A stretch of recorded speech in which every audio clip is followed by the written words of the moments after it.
Hello everyone, welcome back.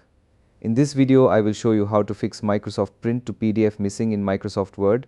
If the Microsoft Print to PDF option is not showing in your printer list, don't worry. This problem can be fixed very easily on Windows 10 and Windows 11. Let's start first. Click on the Start menu. Now type Turn Windows Features on or off. Click on it.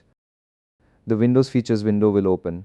Here, scroll down and find Microsoft Print to PDF. If it is already checked, first uncheck it, then click OK. Wait for Windows to apply the changes. After that, open the Windows Features window again. Click on the Start menu.